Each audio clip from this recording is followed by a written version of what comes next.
Heute schätzen wir uns glücklich, Ihnen einen dieser aufschlussreichen Vorträge zu zeigen mit dem Titel Das Surangama Sutra, der Einfluss von Dämonen auf spirituell Praktizierende, die nach Unsterblichkeit gehen, Teil 1 von 2.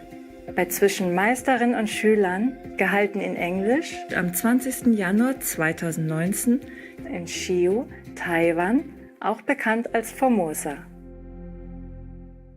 We can hear you loud and clear. Good. Okay. I owe you one. I owe you the last part of Surangama Sutra. So today, by the way, I try to explain or read it to you, okay? Yes. Thank you, Master. Thank you, Master. That will be wonderful.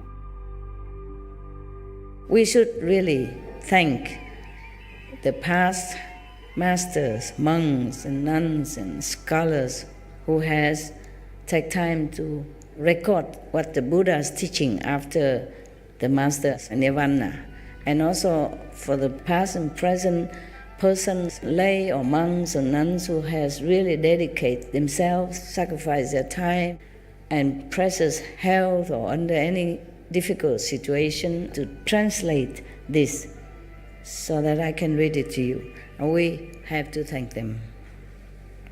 And may they be blessed forever by all the Buddhas, past, present, and future. May their merit be immense. May they be liberated forever. Thank you.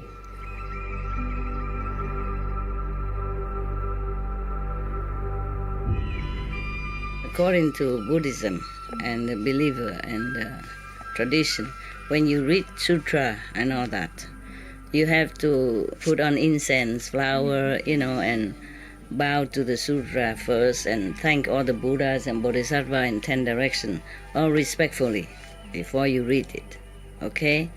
And then you cover the sutra also with silk, beautiful cloth, and I just make it more popular. Yeah, more easy, simple. And I apologize to all the Buddha. I say if I done something wrong. According to the tradition, my heart is full of respect. It's just that I cannot always do that. So please, all the sin, whatever I've done wrong, is all on me. At least other people, they hear the names of the Buddha, according to the sutta, they will get benefit. Yes.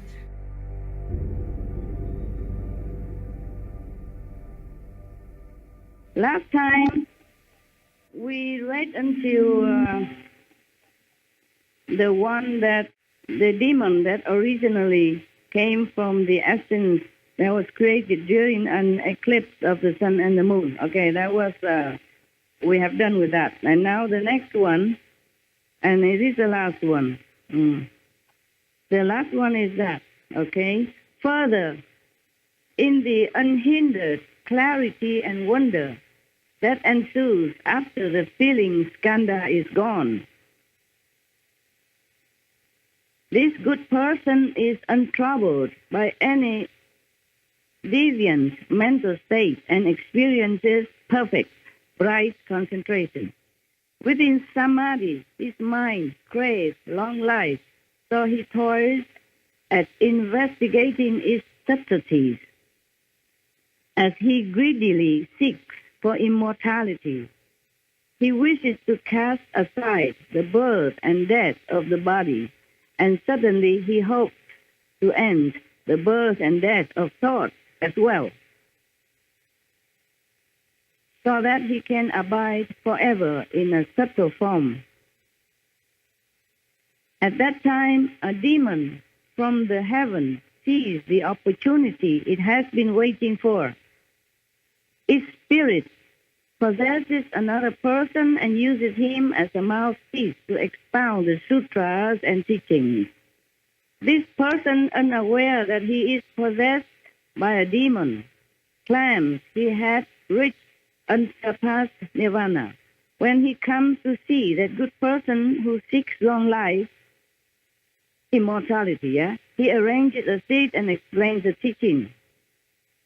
He is fond of saying that he can go to places and come back without hindrance, perhaps traveling 10,000 miles and returning in the twinkling of an eye. He can also bring things back from wherever he goes. Well, I have heard that somebody still can do that nowadays. Or he may tell someone who walked from one end of the room to the other a distance of just a few paces. Then, even if the person walked past for years, he could not reach the other end. Therefore, people believe in the possessed person and mistaken him for a Buddha. He also often says, this possessed person. Yeah. All beings in the 10 directions are my children, and I gave birth to all Buddhas. Oh, God. I created the world. I am the original Buddha. I created this world naturally, not due to cultivation. This may be a Chamunda sent from the retinue of the demons in the heaven of sovereignty, or a useful Tishacha from the heaven of the 4 kings that has not yet brought forth the resolve. It takes advantage of the person's luminous clarity and devours his essence and energy. Or perhaps without having to rely on a teacher, the cultivator personally sees a being that tells him, I am a Vajra spirit who has come to give you long life. Or the being transforms itself into a beautiful woman and engages him in a frenzied lust, so that within a year his vitality is exhausted. Oh, dear God. He talks to himself, and to anyone listening, he sounds like a goblin. The people around him do not realize that what's happening. In most cases, such a person will get in trouble with the law. But before he is punished, he will die from depletion anyway. The demon disturbs and confuses the person to the point of death. The Buddha continues, You should be aware of this in advance and not get caught up in the cycle of transmigration. If you are confused and do not understand, you will fall into the relentless hell. Ananda, you should know that in the Dharma ending age, these 10 kinds of demons may leave the home life to cultivate the way within the Dharma. They may possess other people, or they may manifest themselves in various forms. All of them will claim that they have already accomplished proper and pervasive knowledge and awareness. But they praise lust and break the Buddha's moral precepts. The evil demonic teachers and their demonic disciples that I just discussed transmit their teaching through licentious activities. Such deviant spirits take over cultivators' minds, and after a few, as 9 lives, or as many as 100 generations, they turn true practitioners entirely into followers of demons. Oh, my God. Oh, dear God. When their lives are over, they are bound to end up as one of the demonic horde.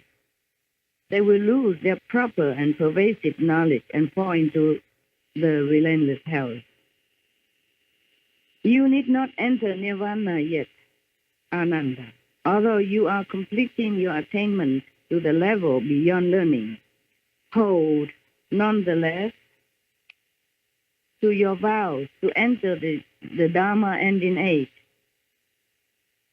meaning he should reincarnate again in the Dharma ending age, and bring forth great compassion to rescue and take across living beings who have proper minds and deep faith.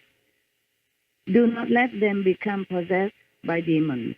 Help them instead to attain proper knowledge and views. I have already rescued you from birth and death. By venerating the Buddha's words, you will be repaying the Buddha's kindness. Ananda, all 10 of these states may occur in dhyana, I mean when you sit in meditation, when you practice meditation. Dhyana means meditating. These 10 states may occur in dhyana as one's mental effort interacts with the thinking skandha. Dull and confused living beings do not evaluate themselves, encountering such situations. In their confusion, they fail to recognize them and say that they have become sages, thereby uttering a great lie. They will fall into the relentless hell. In the Dharma ending age, after my nirvana, all of you should pass on the Tathagata's teaching so that all living beings can awaken to their meaning. Do not let the demons of the heavens have their way. Offer protection so that all can realize the unsurpassed way. There are some also other wrong views that Buddha has tried to explain to Ananda. But nevertheless, we end as the 10th possessive state by demons. You can see this. Even the cultivated just want to be immortal, live forever. Still, there is demons who specialize in this kind of fulfillment for this person. Actually, it's not a fulfillment, meaning he can come and possess one person and demonstrate this kind of miracle power so that people believe. The cultivator believed that he could also attain immortality. But this is not true. Anyway, what for we want to live long in this world? We'll have no more teeth afterwards. Maybe it can grow some more, but it's not the same. This person would like to even live, maybe not in a physical form, but in a subtle form, maybe an astral form. And even then,